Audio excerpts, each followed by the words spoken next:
Evo vidite kako ga đubre curi na stranu. Malo smo ruku, pogledajte ovo, pa ne možete pa mislim. Evo sad je 10 do 2, znači jedno 20 minuta do 25 minuta ćemo ostaviti auto da radi. Znači cijel sistem je zapaljen bukvalno.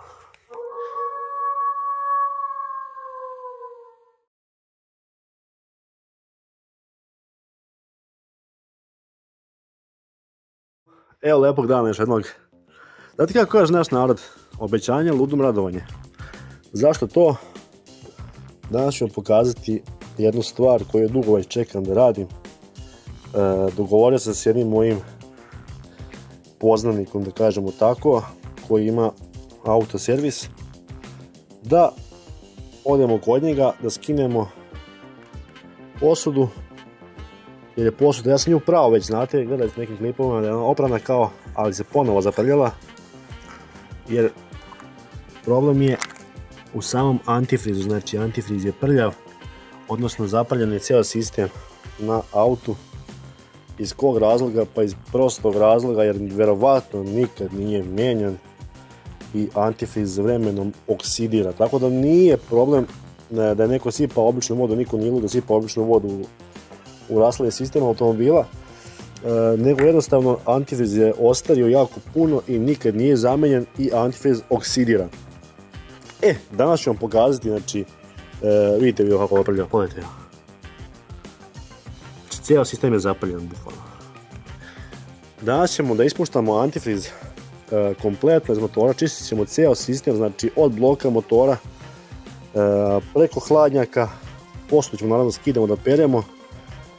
Tu imamo neke preparate koje ćemo da koristimo i tamo jedan lep dan da vam pokažem kako ćete sami kod kuće bez da čekate tamo neke majstore i tako dalje da vam nešto rade, da sami sebi odradite, znači proces čišćenja hladnjaka i cijelog sistema bukvalno u automobilu. Imamo antifriz 3 litre, imamo destilovanu vodu 6 litara i imamo ovaj čistač Abro za hladnjake. U ovom videu ću vam pokazati detaljno šta treba da radite, koje korake da ispratite da bi tretman bio odrađen u fullu. Posle samog tretmana imat ćete mnogo bolje grejanje u kabini. Imat ćete mnogo bolje hlađenje u vožnji. Tako da naslov videa, to jest naslovne fotografije videa opravdava, znači bukvalno ceo proces koji danas radimo. Vi koji ste nekad ispuštali tečnost iz sistema za hlađenje, znate o čemu pričamo. Prljava tečnost znači nužno da se auto sporije hladi, može doći do kuvanja i tako dalje. Samim tim zaprljate, da kažemo tako, i pumpu za vodu ili vodenu pumpu, kako naš narod kaže, vodena pumpa. A druga stvar, hladnjak se također zapuši od prljavštine, ali znači ne možete to raditi samo sa ispuštanjem i kao sipanjem novog, ne, jer ćete ponovo uprljati taj novi antifriz. Zato vam je potreban ova hemija. Ne mora biti Abro, da neki kažu je kao reklama za Abro, ovo nema veze s reklamom, uopšte mi niko ništa nije platio za ovo. Uopšte ne radi o reklami, nego jednostavno možete koristiti bilo koji K2, Abro, Vinsom, znači bilo šta možete koristiti od preparata za čišćenje, znači sistema rashladnog u automobilu. Ja sam uzeo ovog puta Abro, on košta negdje oko 4 eura, znači ova mala bočica, i pokazat ću vam kako se koristi, znači to da bi se cijel sistem očistio. Bez ovoga bukvalno ćete napraviti samo sebi posla, da uradite znači sve i da ponovo zapaljate nov antifriz. Tako da, bajići moji, morate koristiti neku hemiju za čišćenje sistema. Skinut ćemo posudu, posuda je bila oprana, bila je lepa posuda, ali se opet vidite naslagalo tih naslaga gluposti i ovo ono. Tako da skidamo to sve u fullu i idemo da vam pokažemo kako se to radi sa tečnošću i u kućnim uslovima čišćenja cijelog sistema, rashladnog sistema automobila. Zašto sam ja htio da idemo u servis da menjamo to? Prostog razloga, jer nemamo kanal, nemamo dizalicu da dignemo cijelo auto, ali ćemo to mi uraditi ovako. Stavit ćemo lijepo ove stoličarke, kako se već zovu, sagnemo se ispod auta i da vidite šta se dešava ovdje. Evo, tu je hladnjak kod svih automobila. imate na hladnjaku, da kažemo, ventil koji ćemo mi da odvrnemo, ali ćemo pre toga staviti neku posudu dole da se taj antifriz stari skupi u posudu i da ne bi prljali beton, tako da kad odvrnemo ovaj odušak iz kojeg ćete iscuri stara rashlana tečnost ili antifriz, stavit ćemo lavor da to sve lepo ode u to i da možemo prosuditi fino. Ako nemate ventil kao na Astri, uglavnom imaju svi automobili, ali neki će reći kao da nema ovo ono, ne mogu ga naći, ali nije bitno. Druga opcija je jednostavno da skinete znači crevo ovo koje dovodi antifriz u hladnjak, samo šelnu, znači lepo fino kleštima pljas stisnete, izvučete i iscurit će vam sve iz hladnjaka. Ali uglavnom imate ventil svi, tako da na dnu hladnjaka je uvijek bilo, znači da li sa ove strane, kod mene sa suvozačeve strane, da li sa vozačeve strane, nije ni bitno. Uglavnom svaki auto ima odušak za hladnjak. Idemo po lavor pa da ispuštamo taj antifriz. Kablica je tu, ili lavor, kako hoćete. Sad ćemo da povučemo samo ovo, da se možemo zavući ispod. I to će biti perverzijica lagana. Stavit ćemo to lepo tu. Namjestimo tu. I sad ćemo samo da nađemo odušak, gdje imamo gdje je. Evo ga ovdje. Tu je odušak. Povučemo samo malo ovdje.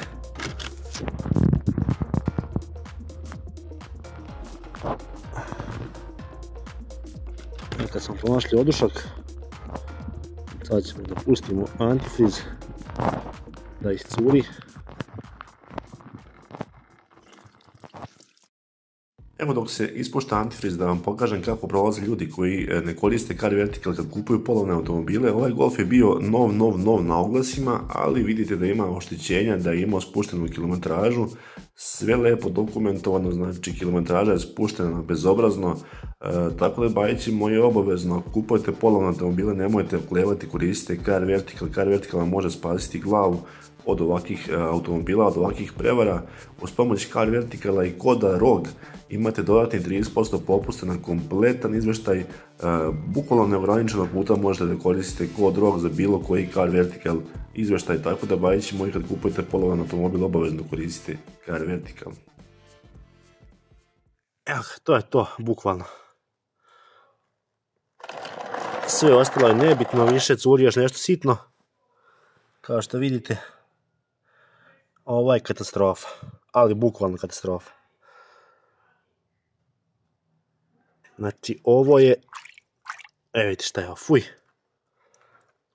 Užas. Bajići moji, kad smo ispustili antifriz, znači posuda je prazna. Kao što možete da vidite, nema ništa u njoj. Sad ćemo da vratimo čep od hladnjaka. I sad radimo sljedeću situaciju, sad ćete vidite, ovo vam je jako bitno. Samo da zavrnemo, znači, čep nazad. Sljedeća stvar koju radimo kad smo zavrnuli hladnjak i ispustili tečnost, sipat ćemo destilovanu vodu, znači čistu destilovanu vodu u posudu za rashladu tečnosti. Samo ćemo sad to malo prolevamo vjerovatno, pošto nemamo, ali dobro.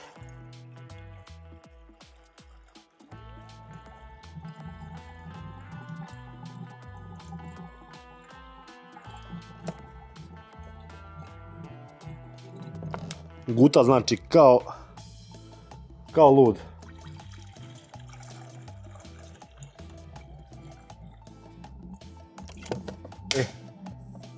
Nemojte sipati puno. Bitno je znači da proguta nešto pola. Jednom 2,5 litre vode. I sipamo sad ovu tečnost znači unutra. Sipamo tečnost unutra. Vidjet ćemo ključ. Da probušimo znači ovo.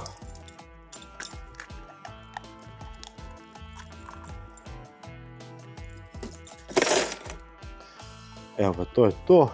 i idemo lagano usuti i tečnost.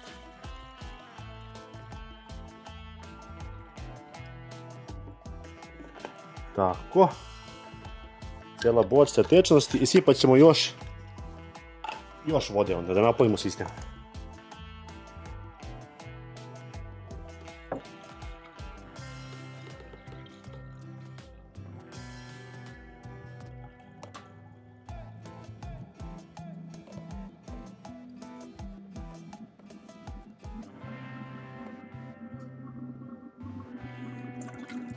To je to. Znači vratimo bukvalno nivo tečnosti koji je bio unutra, ali sa destilovanom vodom i kad smo napunili sistem, znači destilovanom vodom i tečnošću za ispiranje hladnjaka, čućete sami kad brboće, znači brboće posla, znači on se puni sistem, kad prestane da brboće, to je kraj, znači sistem je pun, nema potrebe dolevati više. Sad najbitnija stvar, kad smo usuli destilovanu vodu i hemiju za čišćenje hladnjaka, palimo auto i ostavljamo auto da radi u mjestu nekih, na primjer nekih 20-25 minuta da cijel sistem se pročisti sam, bukvalno da samo kruži ta voda kroz sistem. Ono što je jako bitno, kad upalite auto, upalite i grejanje na maksimum u kabini. Auto mora da radi u mjestu, da dostigne temperaturu radnu, da pročisti bukvalno hladnjak i mali i veliki i cijel blok motora. Tako da samo upalite auto, upalite grejanje na maksimum, zatvorite auto, to jest kabinu, i otvorite vrata kako god hoćete i odmorite se jedno pola sata dok se auto ne pročisti sam, da kažemo, dok hemija ne provrti cijel krug.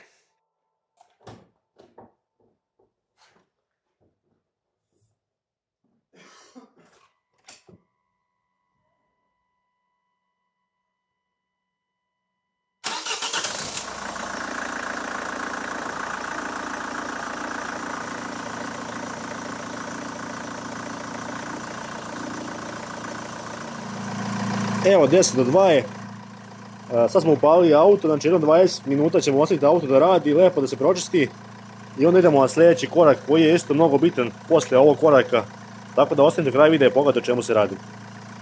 A few moments later. Evo ga, prošlo je oko pola sata, auto je radio, temperatura trenutno je 85 stepeni. I to će biti to. I prelazimo na drugu fazu koja je jako bitna, znači, u ovom procesu. To je sad ispuštanje tečnosti. Ispuštanje tečnosti koje je čistila motor, opet isti sistem. Idemo dole, znači lavor ili kablica, kako god hoćete.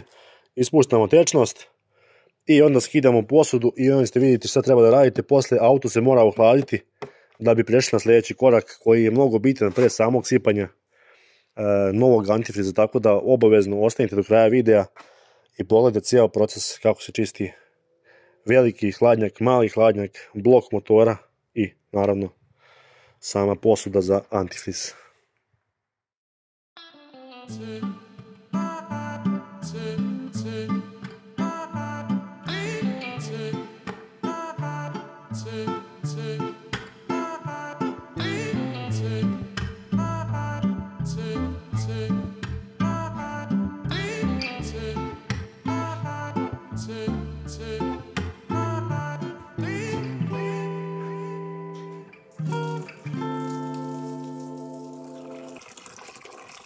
Kad drugi put tečnost ispustate iz hladnjaka ili iz bloka motora, prvo što trebate uraditi, zategnuti dobro poklopac tečnosti od posude, tek onda odvrnite dole ventil i kad odvrnete ventil, tek onda otpustite poklopac od posude, jer će tek onda voda da krene napolje, da vas ne bi voda spržila, jer voda je sad oko 90 stepeni, znači unutra.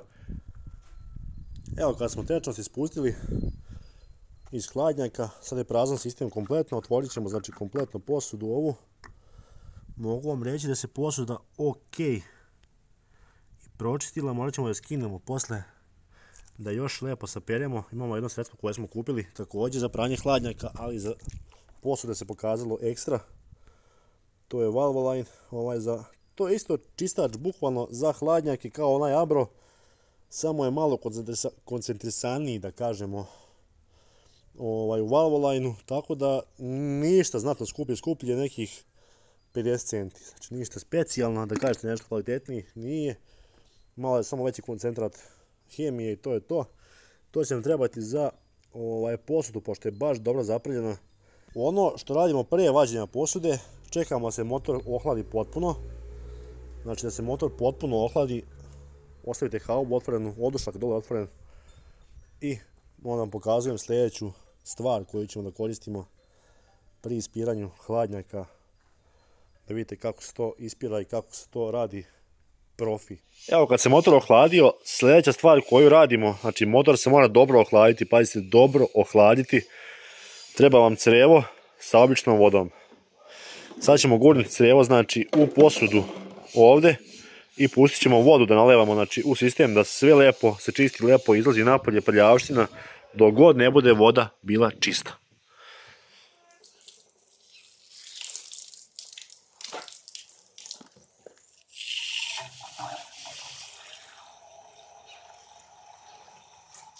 Evo, spojili smo crevo, piči voda, vidite kako izlazi prljavština i dalje. Znači ispiramo dok god ne bude bistra voda krenula.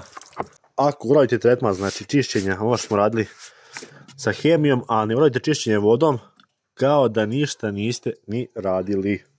Bukvalno. Ali bukvalno tako. Jer će se opet zaprljati sve i opet će biti prljavo, znači bitno je samo dobro da se ispira sve fino, prljavština sva, da krene čista voda teče i onda smo radili posao. Dok se hladnjak lagano ispira, mi ćemo polako skidati akumulator da vadimo posudu napolje i da završavamo sa procesom čišćenja.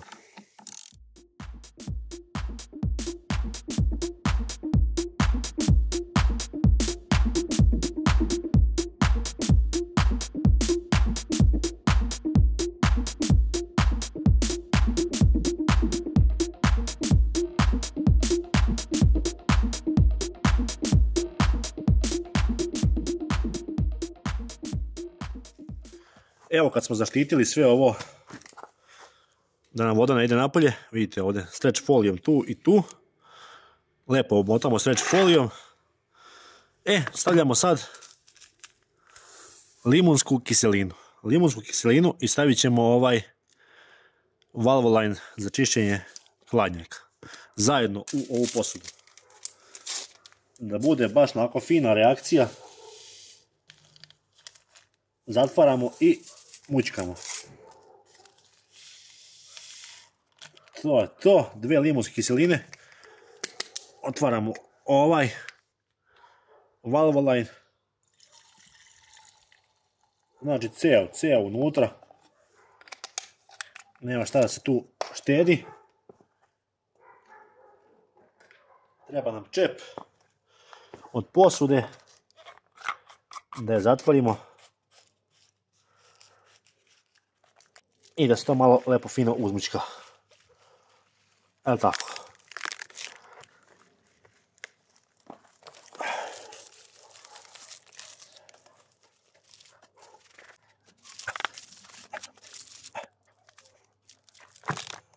Sad ćemo to ostaviti tako da djeluje jedno 15 minuta. Sad pazite ovo.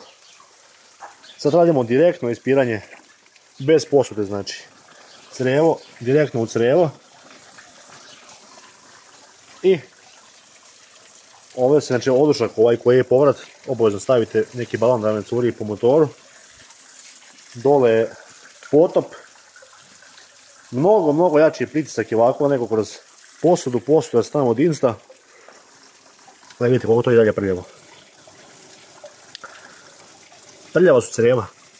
Jednostavno su creva prljava i to mora lepo da se ispere sve da je bilo baš ono ljudski što se kaže. Ako ne jeste ljudski, onda nemojte ne raditi, ostavite kako jeste, brate, i onda prljavo je pa je prljavo. Ja ne volim to, volim da to bude baš perfekcija čisto.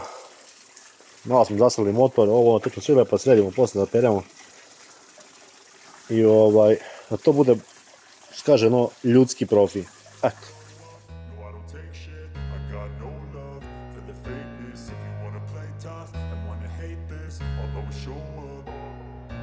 I don't ever slow up, no I don't take shit. I got no love for the fakeness. If you wanna play tough and wanna hate this, I'll always show up and make a statement. I don't ever slow up, no I don't take shit. I got no love for the fakeness. If you wanna play tough and wanna hate this, I'll always show up and make a statement. Everything I do so instinctive and so passionate. Every word I move so descriptive like an adjective. I got a vendetta against people who patented being negative when you should be getting after it. I got facts over tracks, this and that. Spitting slow, spitting fast. I could roast, I could gas. Think I'm okay and last, but I don't know exactly the rate. Dan je drugi, sad ćete da vidite kako smo završili juče kompletno čišćenje, da vidite kakva je posuda. Znači oprali smo je maksimalno koliko smo mogli da je operemo. Evo kad se antifriz vidi, to je posao, znači u posudi, znači da je sistem pročišćen i posuda je očišćena dobro. Ostalo nekih malih, znači prljavštine koje su baš izgleda dobro uhvaćene i to se ne može skinuti. Znači ribao sam baš momočki, ali džaba. Ne ide. Ali nije bitno, bitno je da smo oprali cijelu posudu, da je sve čisto i da je, znači da se vidi nivo tečnosti u posudi. Prije pranja se nije ništa vidjelo, znači bila skroz mutna, zaprljena, rđava, sva fuj. Sad je kao nova, bukvalno, tako da kažemo, poređeno sa situacijom prije pranja, naravno. Šta da vam kažem, motor, sve je u fullu, znači antifriz se nije zaprljao, vozili smo auto već 100-150 km, vidite da je antifriz ekstra boje, da je sistem čist, da se nije zaprljalo ništa. Dakle smo odradili kompletan tretman čišćenja, znači rastavnog sistema u autu. Tako da bavit ćemo, ako vam svidio video, obavezno zapratite Roglavog za još ovakvih videa. Biće još dobrih videa na kanalu Roglavi. To je bilo to za ovaj video, volimo se Roglavi i do nekog drugog videa. Pozdrav, čao.